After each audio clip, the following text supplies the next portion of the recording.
Hi, I'm Mr. Levier, and I'm here at the STEM building at the University of Ottawa. I'm going to be meeting with Dr. Rajendra Gupta, who is a cosmologist who studies the cosmos, and we're going to learn about his very interesting theories. All right. Well, it's a great honor to actually meet you. I've read a lot about you in the newspaper. You are turning cosmology on its head.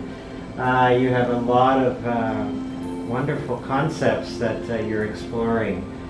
Thank you very much for considering me for this interview. I'm very grateful for that.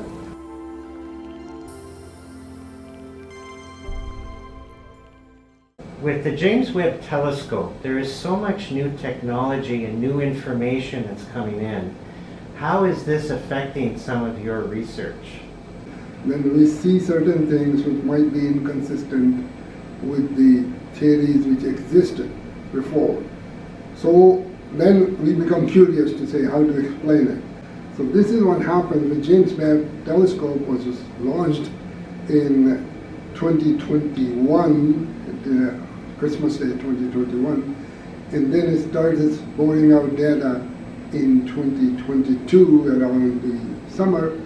And immediately people saw the galaxies, which were perhaps too massive and too much evolved and too many than what was expected or predicted by then existing model, means the best known model, which is called lambda CDM, which means lambda is the dark energy, which is cosmological constant, and cold dark matter. So we have two things here, dark energy, cold dark matter together. This is the theory which was used up to this point, or has been used, is still being used, to explain whatever we observe. But it is inconsistent, and a lot of people are concerned. There are a lot of discussions taking place at very high level at these days. This model, which has been very nice up to now, is not really consistent with a lot of observation. That made me interested in that thing even more. I was working with certain theories before, but this made me very much interested and see if I can apply my understanding of cosmology to the problem and if it resolves the problem. Fortunately, what we call impossible early galaxy problem, that was resolved by this thing, but it gave age of the universe a little bit too much. So that what became a sensation. I never expected that. I thought, yes, it's just the outcome of my fitting the data in a model. So that you publish what you get. You don't want to cook the data or something, you publish.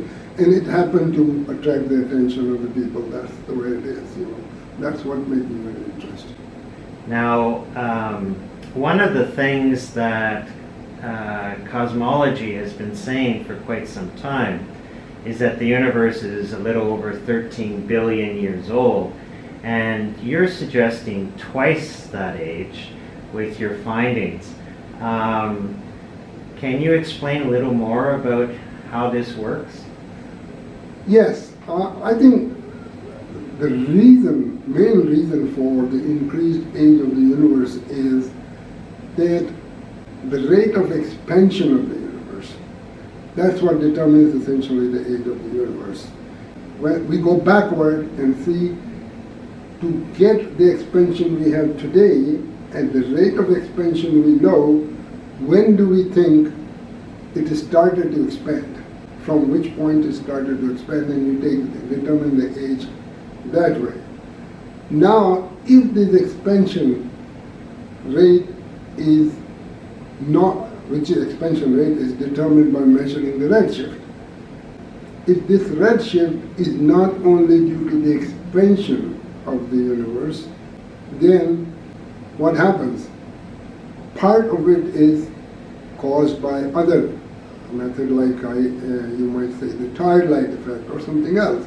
That means expansion component of this is reduced. When your rate of expansion is reduced, that means how fast it is expanding. If you reduce that, that means to reach current state of the universe, it will take longer time to get there. Longer time means older universe. Yes, that's fascinating. Now, you mentioned tired light. And also, I understand that some of the constants, like mathematical constants of the universe, you suggest that some of them are not what we think they are. Actually, they are what they are. Okay. But they are evolving. They were not the same in the past, what they are today, and they will not be the same in the future. Okay. Okay, so they are evolutionary. But locally, when we measure them, they are constant and consistently constant.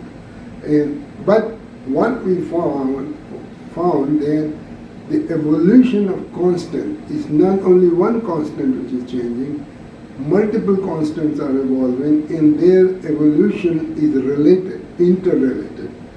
So that means if one is varying, then others are varying. If you can measure the variation of one, then you can predict what is the variation of others.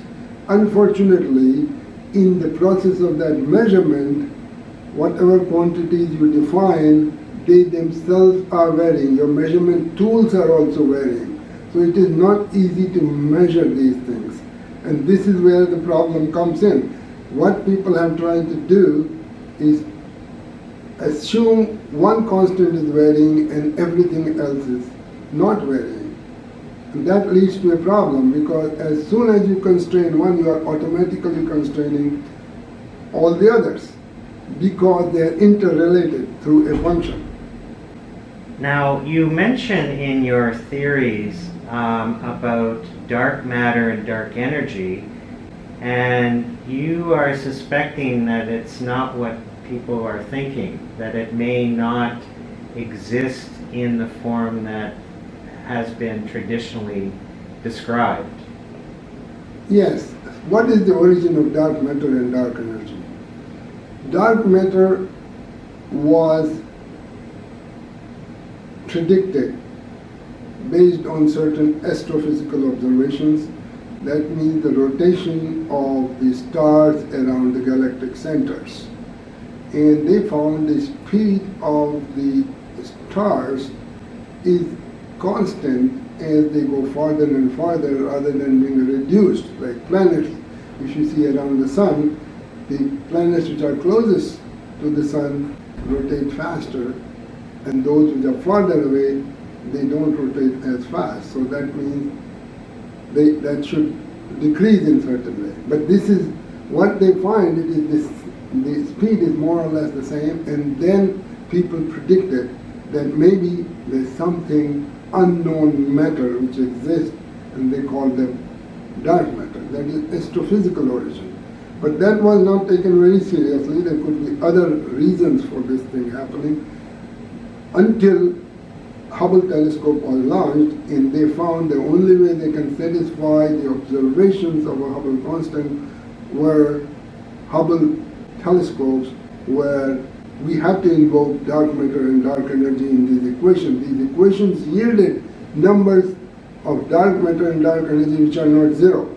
We were expecting maybe dark energy part is zero and matter part is the whole, all the matter which comes out of that is observable universe, observable matter, rather than dark matter, which is invisible and cannot be detected. Even indirectly it is seen, but directly it has not been seen. So this is the origin of the dark matter in cosmology. It comes out from the equations. But now we have developed equations which are again from the same basic theory as the cold dark matter lambda CDM model was developed. It's based on the same theory of Einstein theory of relativity, from which it has been derived. But now, when we allow the constants to vary, the equations change.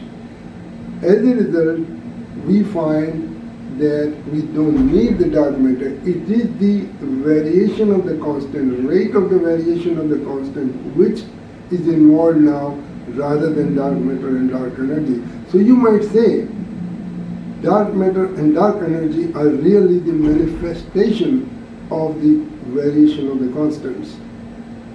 Okay, that's fascinating. I want to thank you so much for talking with me today. You've given me a lot of food for thought. There's a lot about our universe that we do not know, and you've made it so much more interesting today. So thank you very much. It's my pleasure. Anytime. Thank you. Likewise. The fabric of our cosmos, as we currently understand it, comprises three primary components: normal matter, dark energy, and dark matter. However, Dr. Gupta's new research is turning this established model on its head. The newly devised model stretches the galaxy formation time by several billion years, making the universe 26.7 billion years old. For years, astrophysicists have calculated the age of our universe by measuring the time elapsed since the Big Bang and by studying the oldest stars based on the redshift of light coming from distant galaxies. This theory can coexist with the expanding universe as it becomes possible to reinterpret the redshift as a hybrid phenomenon, rather than purely due to expansion.